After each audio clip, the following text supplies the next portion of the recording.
And we are live. Good afternoon, everyone. Welcome to A Bookish Moment. I'm Sarah Burr.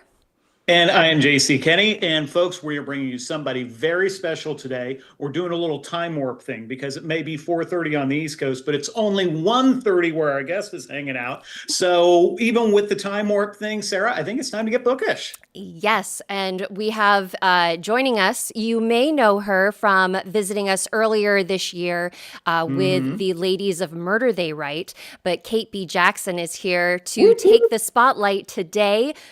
She is a multi-award winning author. She has won the Agatha Award 2 times, which is Ooh.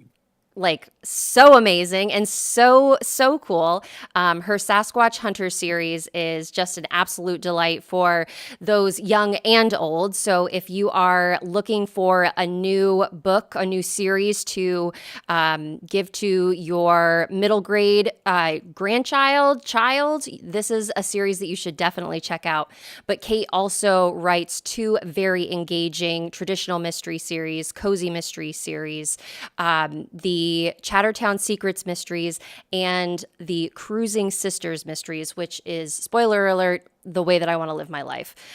So without further ado, Kate, welcome to the show. Thank you, Sarah, and thank you, JC, for having me. I'm excited to be here by myself, all on my own.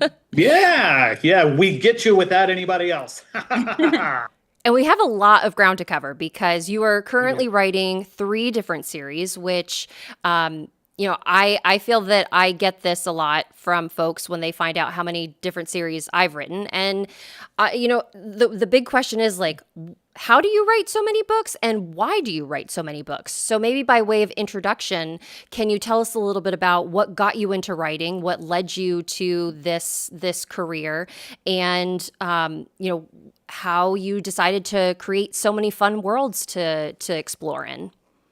Sure. So I started writing the book that would become my first Chattertown Secret mystery, Secrets Don't Sink. I started writing that book in 2004.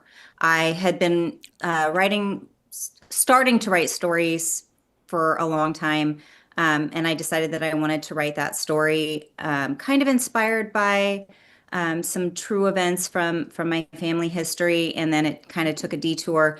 And then I found out I was pregnant with my 4th child, and we moved, and I lost the notebook, and that did not see the light of day for 10 years. And so in 2014, a friend reached out to me, a friend from high school had reached out to me, and she was in her master's program at Pensacola State College. I believe it's college, not university. And she was the literary anthology editor for the Hurricane Review at Pensacola State. And she asked me to submit a fictional short story. And I said, I have literally not written fiction in 10 years, and no one has ever read any of my fiction. It's never been read by human eyes. But she talked me into writing a short story for that. And I decided, well, maybe it's time to get back to writing the story. And it took me another 4 years. And while I was writing that, my son, who was obsessed with the show Finding Bigfoot, I decided that I wanted to write a story he'd want to read because he wasn't a big reader. And so that's how the Sasquatch series came about. So when I finally signed with my agent, those kind of ended up being a 1-2 punch. Book 1 in the Sasquatch Hunters came out in January of 2023, so 3 years ago. Book 1 in the Chattertowne Secrets came out July of that year. And while I was waiting on everything else, I was like, I have this other idea about these sisters living on a cruise ship. And our agent at the time was like, okay, but no more. That's enough. No more. Well, what an absolute fantastic story. And I love the fact that you started writing the Sasquatch stories for your son. Right. And I've got kids, they're grown now, but I remember how important it was to find things that they wanted to read. Right. And so could you talk a little bit more about that? I guess what was his reaction to the fact that mom wrote this story that actually got published? Um, I think that most of all, he loves the fact that he gets mentioned every time I get to get up and give an acceptance speech. Um, And of course he's in the acknowledgments. He just really likes, I'm like, I patterned Jake after you initially, but Jake has taken on a life of his own. He's a different entity. But he really does love that. So he's now 20 years old. Oh, He's in college, and he cringes when he sees the photo of him at like a little chubby preteen holding up a Sasquatch cast that I put into every school visit that I do. I have a presentation, and he's a little embarrassed by that photo, but I'm like, the kids love it, and then they love seeing the today photo of him standing next to a giant Sasquatch because they're everywhere around here. that I love that for him. Yeah. That is amazing. Oh my goodness. And what a beautiful way to like have started your journey by creating something for someone that you love and then having it be this award-winning series that Yeah. children and adults alike very much enjoy. I'm going to take a quick segue really quickly, Kate, just to wish everybody who's joining our chat a good afternoon, because we've got a lot of folks chiming in to say hi to you. We've got Mizan. Hello. We've got Susan. We've got Regina, the Southernista. I'm sorry, Regina. I just love saying your handle so much. We have DHB saying happy Tuesday. We have Farmhouse Reader saying nice to have some daylight left at 4:30 in the afternoon. We were just commenting about on Kate's side where she is on the West Coast, but she was having sun coming in, and she doesn't normally get to see sun where she lives. So we're all Not in very the winter. grateful. We're all very grateful for it. So thank you everyone for being here this afternoon. If you have any questions or comments for Kate as we go along, feel free to pop them in the chat. I would love to know, before we kind of dive more into the murder mysteries that you write, Kate, you do a lot of presentations for schools. They're really fun to see you chronicle them online and like the engagement that you get from the kids that you meet. I'm curious if you find that there is are there any questions that folks who read your mysteries and folks that read your Sasquatch Hunter books, do you find are there any questions that are overlapping? Are there any like things about the audiences that are similar enough that it's like, oh, like look at how these all like everybody is the same type of fun reader? I would say not the kids. I get two different groups of kids. Like the group of kids that I just had last week were asking a ton of questions about writing in general. So when they're asking questions about how do you think of your ideas, or does this have any truth to it? Is it something that really happened? How long does it take you to write a book? Those kinds of things. Those are the overlaps. But most of my kid presentations, they either want to tell a story, because really what kids want are to be seen and heard, which is why I leave as much time as possible for interaction, quick Q&A. Or they want to ask questions about cryptids of some sort, because I incorporate cryptids. Even though Sasquatch is our number one guy, they always like to talk about other cryptids. So for those of you who don't know, cryptid is a creature that we don't have scientific proof that they exist, but there's evidence that they might, and there's a lot of stories. And so kids, it gets their imagination going. Oh, So along that line, Kate, have you had yourself a Sasquatch sighting? I have not had a Sasquatch sighting. I've spoken with many people. Like, I'm in the Pacific Northwest. We are in Bigfoot country. I've spoken with a lot of people. They all want to tell me their stories. I've heard a lot of interesting, compelling stories. I did go on a night investigation over on the Olympic Peninsula. For those of you who have read or seen the Twilight movies, Washington is a hot spot. And while I was over there for the Sasquatch convention, they took me on a night investigation. It was really more of an early evening investigation, and it was still kind of spooky. And we heard some interesting noises. So I have chosen to keep an open mind. I think the world is an amazing, unexplored place. And I love the idea that anything is possible. Absolutely. That is so cool. That is so amazing. And I am like peak Twilight generation. I was in high school when the books came out, and I was just like, Yes, that was like Twilight is. I definitely know the Forks area. And anytime I see, I'm actually, so I live out on Long Island, Kate, and I am continually surprised. I see so many Sasquatch stickers of Really? like sightings or Bigfoot like related stickers. And I'm always like, I wish I had your number so I could take a picture of it and just like send it to you. Cause there are quite a few of them, like enthusiasts, I guess, in this area.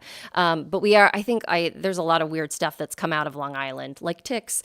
So who knows? Maybe Right. we've like created some like Bigfoot type being amongst all Yeah. of the radiation or whatever the heck there that came from. Well, thank you so much for sharing and. That has just got to be such a fun experience as an author, getting Yeah. to work with students, especially like hearing their stories. Because you're right, kids just want somebody to hang out with and talk to, and so you have been like such an amazing role model for them, and showing them that they Yes. can have Cheers. these really incredible careers and adventures and create these worlds in their heads. So kudos to you for doing that and for helping shape the next generation in a positive way. I would love to talk about your Cruising Sisters mystery series. Book 3 recently came out in the fall. Frightened to Depths, and Whoop, whoop. There we go. those are beautiful covers, by the way. I The know I have a great cover person. the like synopsis of this series is it's to me it is just like Murder She Wrote meets The Love Boat, which are like two of my favorite things in the world. And I would love to kind of understand, because you said that this was your third series that you came up with. How did the idea of Charlotte and Jane, these two sisters who live on like this private in a private room on a cruise ship? Number one, is that a real thing that people can do? It is, you just have to have a whole lot of money, not just the Okay. money to buy the unit, but you Hmm. have to have a certain amount of money in the bank so that they know that you can continue to contribute. It's kind of like purchasing a condominium Hmm. in a very, very expensive high rise. Good, Wow. good to know. I'm going to put that on my Okay. life goals list because Hmm. this just sounds so amazing. But poor Charlotte has been kind of put in this position in a way that isn't so amazing because her husband, at the start of the series, her husband passes away, but she finds out that he has been living quite the double life on Right. her. And can you share, like, how did this idea come to be and what inspired you? And just how much fun are you having exploring these different ports where your mysteries are happening? So it's a little bit twofold. Charlotte and Jane are kind of patterned off of my grandmother and her sister, Charlotte and Jane. Oh, My Oh, grandmother passed fun. away. Yeah, my grandmother passed away when I was very young, but one of the things that I had remembered was how close she was with her sister. And hmm. um, it was always a relationship that I admired. They laughed a lot together. They had a really good time. They were best friends. Inevitably, when both of their husbands retired, they moved in across the cul-de-sac from each other, so that they could spend all this time together. And unfortunately, my grandmother passed away suddenly at the age of 63, so very young. Oh gosh. And so it was an homage to them. I also had a friend who had met his wife working on a cruise ship. He was a musician and she was a hairstylist. She was from overseas and he was from here, and so he would tell me some of these interesting stories about things that go on cruise ships. This was obviously not a private residential ship, but and then the story of Charlotte and her husband actually came from a true story of someone that I knew about 25 years ago or so who found out that her husband had died in a car crash and that his mistress and their child was in the car with them. And so that was kind of the jumping off point for Charlotte needing to figure out who she is and what's next for herself, because she's realized that she has kind of not been understanding what has been going on in her own life, and trying to evaluate why that is. And maybe she hadn't been fully invested in her life. And so now she's reevaluating what that looks like going forward. So the story kind of came together from all of these different different places. Wow. So it sounds like, and please correct me if I'm wrong here, but with you talking about like a cruise ship with private residences, I've been fortunate enough to go on two different cruises. Don't think there were any, I don't know whether there were any private residences on those, but it almost kind of sounds like we're talking a little like almost only murders in the building on a boat kind of setup. Is that fair?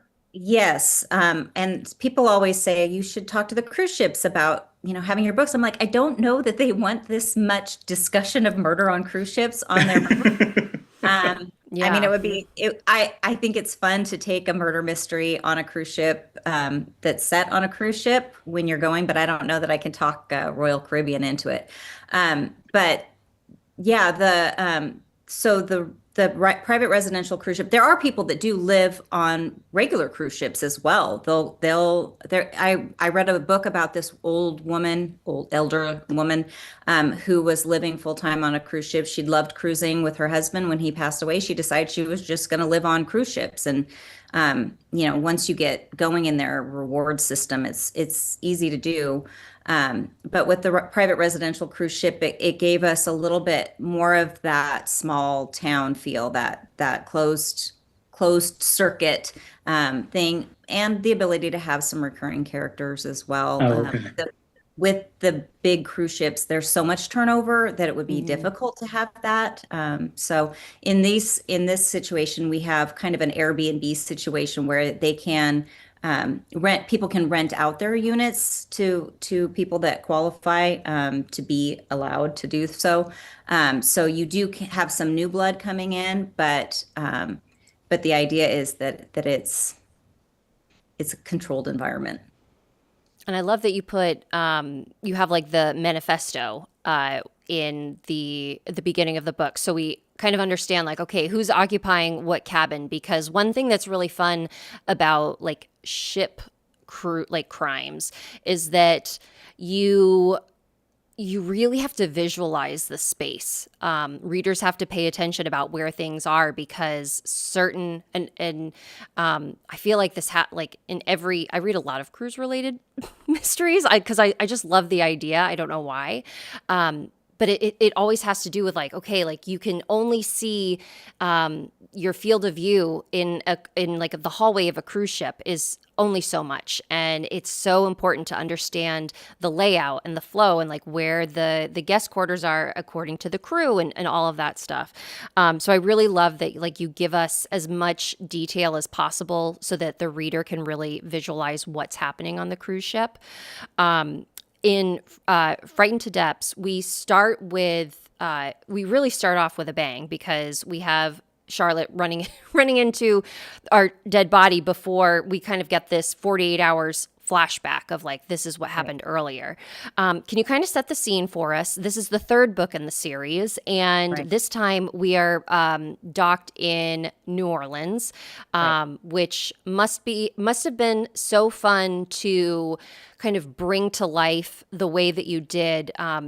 And you kind of get to explore all of these new places rather than being confined to like your one cozy mystery community area. Right.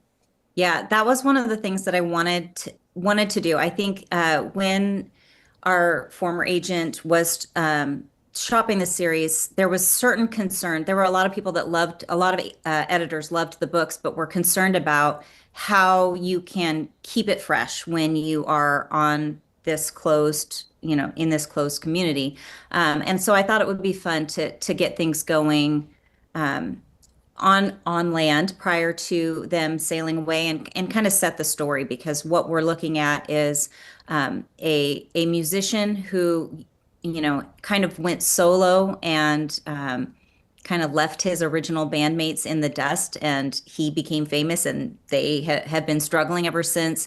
And you can't really get into the jazz New Orleans feel without being on Bourbon Street and really getting into those areas and experiencing that. I kind of tongue in cheek every time I do some of these nights, the nights on the cruise ship, that they're all very stereotypical. They're all very much like, it's it's a pretend plastic version of the real thing. And so I wanted to have the real thing prior to them getting on the ship. And then also to introduce this character that's going to cause some problems between Charlotte and her sister Jane, which is Yes.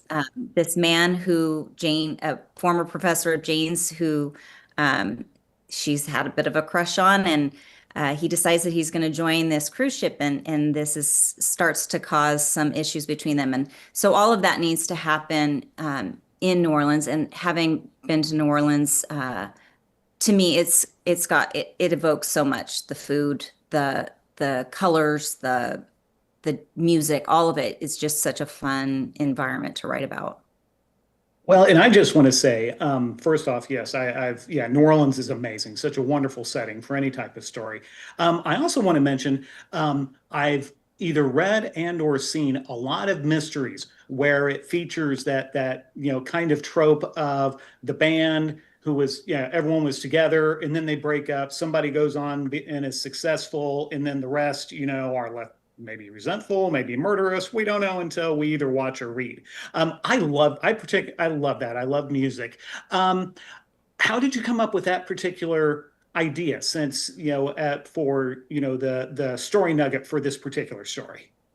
Well, initially, like I said, when I started thinking about writing a series on the cruise ship, I have this friend. He was a trombone player. I didn't make the murder victim a trombone player. I made him a trumpet player. But I thought about why is he there? Initially, I thought, well, maybe he's sneaking on to the ship, but then I realized, no, I really want him to be front and center, and I want people to know why somebody might want to kill him.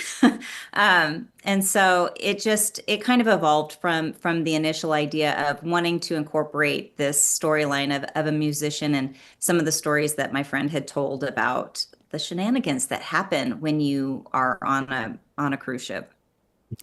It sounds like you have so many amazing people in your orbit, Kate, that have given you these like incredible ideas or just like little like glimmers of like, oh, like this would be really good for a story. And that just goes to show that like inspiration is everywhere, and that we as writers should always keep our ears open, have our minds working to, because you never know when somebody like shares something and it's going to be like, oh, that's the idea that I needed, or that's like it sparks something, which that's so wonderful to have in your circle. But kind of going back to one thing that you said about the like Royal Caribbean, like not wanting to highlight like murders on their ship.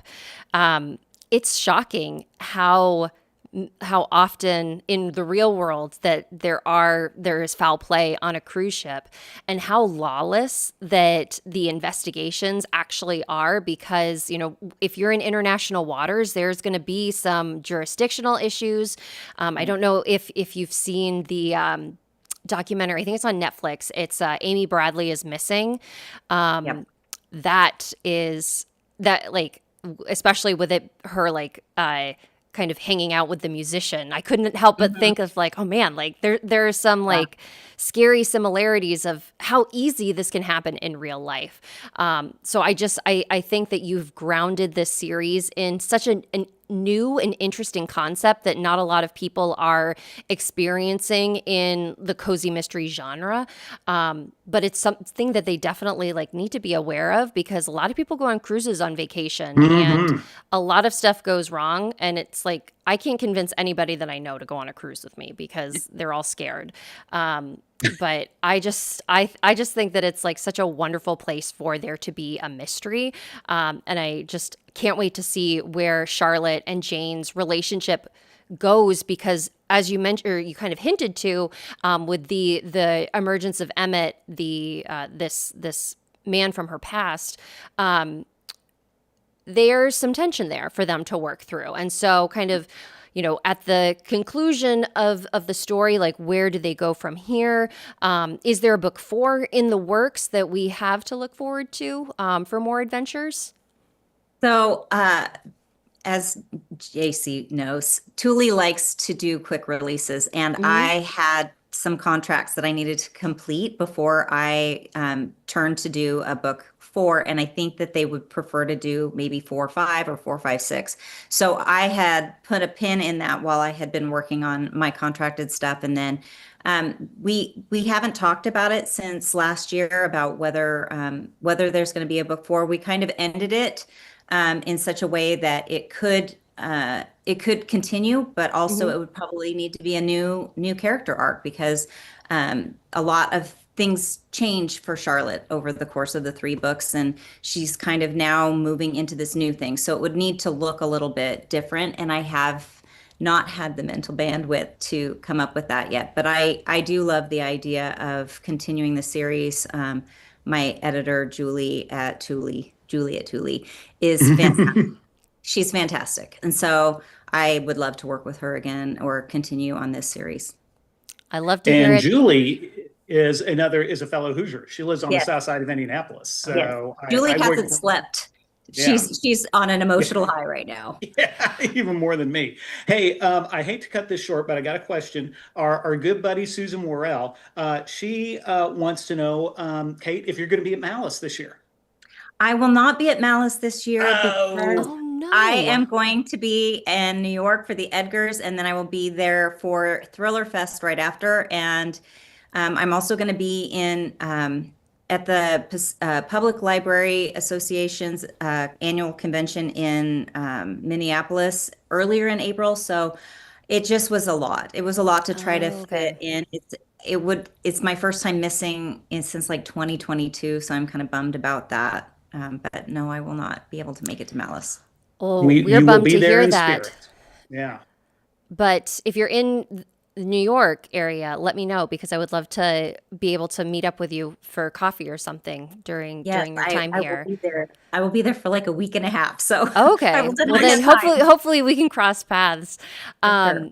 And I just want to say that while I totally understand where you're coming from as the writer, needing that time to tie up contracts, all of that good stuff, Kate, you do have a lot of folks that are rooting for you and rooting for this series. So fingers crossed that we get to hear more, because it's so wonderful. And it's like one of the things that I find hard as a writer myself is, can't we just have the mystery? All of these character arcs and things in the background that people are going on. It's like sometimes I just want to write, like, let's have a fun one where we're all just solving the crime together, and we don't have to worry about anybody having like an emotional epiphany or something along the lines. But that's how the cookie crumbles, I guess. This time has flew by, Kate. I can't believe it. We are very, very close to the top of the hour here. For folks that want to stay connected with you, to hear about new updates, newsletter, all of that good stuff, what's the best way to follow you on socials, or where can they stay to see what's up with you? So my website has the sign up for my newsletter. It's kbjackson.com. I am I think KB Jackson author on both Instagram and Facebook. And I'm on the TikTok, which I think my profile is like generally Kate. So you could probably search for me, but all of those links are on my website as well. Perfect. And we have your website linked in our show notes for folks if you want to just go in and click it right away and get signed up for Kate's newsletter. Last but not least, we like to round out our episodes with a what are we reading, watching, listening to, being entertained by. Any suggestions for JC and myself and our audience members to add to our reading or watch lists? So I literally, like before I pulled up into my driveway, heard the very tail end of an audiobook that I've been listening to on and off since last summer. It's Lindy Walker's The Pastor's Wife. It is intense. It is a very slow burning, slow developing story that you get just enough to keep you engrossed. It's not really, really fast action until the end, in which my heart was racing. So it's a very well-crafted suspense novel. You just have to be patient with the action because it takes a while to get there, but she's a fantastic writer. The character development is amazing, and she got me. Oh, that's always fun. I love it Yeah. when it's you're surprised. Yeah. Jim, anything to add to this week's roster? So yeah, a few things. Just finished Agatha Christie's The Clocks. It was one of her later novels from 1966. Honestly, it wasn't my fave. I kind of felt like, I'm not going to get into it. It surprised me, but I felt like there was a big kind of info dump at the end that kind of she didn't feel like leaving many clues. So anyway, if you want to, finish I'm trying to read everything Agatha Christie before I die. So it's one, I've read it, I can check the box. On a lighter note, been watching Percy Jackson and the Olympians season 2, because kind of to Kate's point, I loved reading the Percy Jackson books with my kids when they were that age. And, Percy and Annabeth and that crew is just wonderful. The stories are great. It's just so much fun seeing these teenagers just trying to do good things for the world. So that was a lot of fun. And then Sunday night, my live theater thing for this time around is my wife and I went to see MJ the Musical.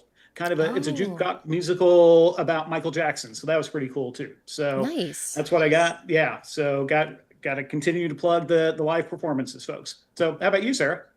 So I'm going to show my ignorance on all of Agatha Christie's work, but I just started watching Netflix's Seven Dials.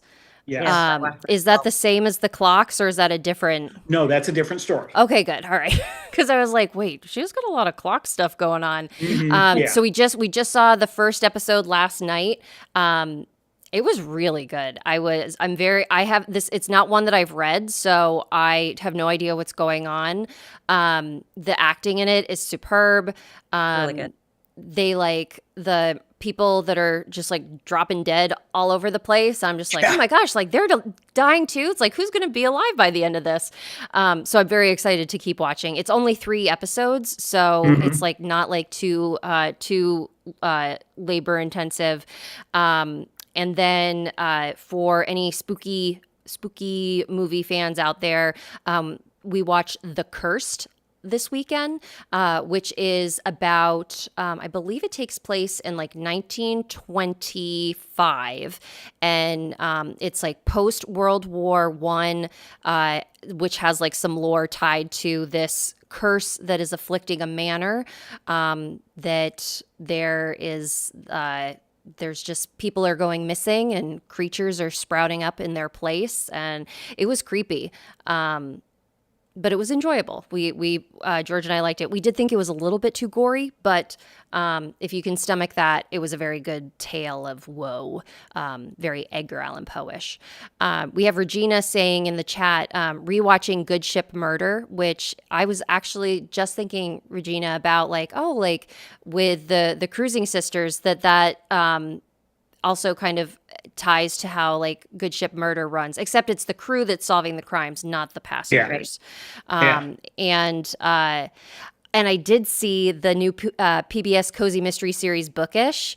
I was like, oh my gosh, we have to watch this because obviously we like JC and I have a monopoly on the word bookish, but apparently not. Man. And we didn't trademark it in time.